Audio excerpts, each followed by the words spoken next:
What's going on, ladies and gentlemen? Welcome back to Let Me Be Frank, a podcast about movies.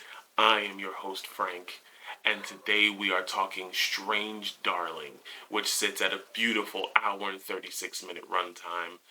But before we get too deep into the review, I want to thank you for being here. Thank you for giving me your time. And while you're here, go ahead and click that like button, subscribe so you don't miss anything to come. And with that being said, I'm not going to waste any more of your time. Let's get right into this very quick review. So, I can't really say too much about the plot without giving this movie away. And I definitely don't want to spoil this for you. I highly recommend watching this film. I believe it's available on Amazon for between $20 to $24. I could be wrong. I saw it in theaters. But this movie is well worth your time, and it's not going to take that long. Like I said, this plot is very simple. We are witnessing the last ride of a serial killer. The characters involved, the lady, and the demon. Now, whenever we see the demon show up, the music emphasizes that, which really drives home danger. And I haven't experienced that with a lot of these movies. I think Terrifier might be another one that effectively uses music to bring in the danger.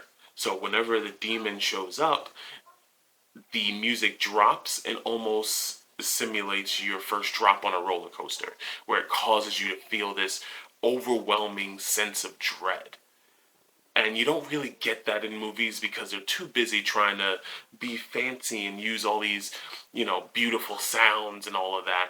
This movie comes off very gritty, very, not, I want to say low budget because it's obviously not a low budget film, but it is shot in 35 millimeter Kodak, which gives the screen this beautiful, almost VHS grainy look that really emphasizes the danger, and it really helps the entire aesthetic of the film. The setting of this movie is also like out in the woods. Now, if you've listened to any of my reviews before, you know that I don't mess around in the woods. I don't like the isolation. I don't like the only thing that you can hear is yourself breathing, because to me that invites danger and there is no help anywhere around. And that's what this victim is facing. This movie is shot in 6 parts, not shown in chronological order. Each part, has its own theme that builds the story. There is a beautiful, beautiful mid-movie twist that puts everything into perspective, that just makes this movie even better. The sense of dread is around every corner, and this movie is very fast-paced. From the first frame, it starts and it doesn't let go. It keeps you intrigued all the way from beginning to end. This movie, I'm rating, for me personally, an 8.5 out of 10, because this movie, the dialogue is great. The way the characters are interacting with each other and the mysterious nature of it and the unmitigated gall of one of these people is just astounding. This movie is so good. I have no idea why it didn't do as good in the box office as it should have. I think this movie should have blown up, but this has been a pretty good year for movies.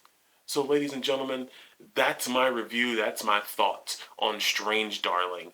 I really don't want to give it away. I really want to talk about it more, but I'm afraid that I'm going to say something that's going to ruin the movie for someone.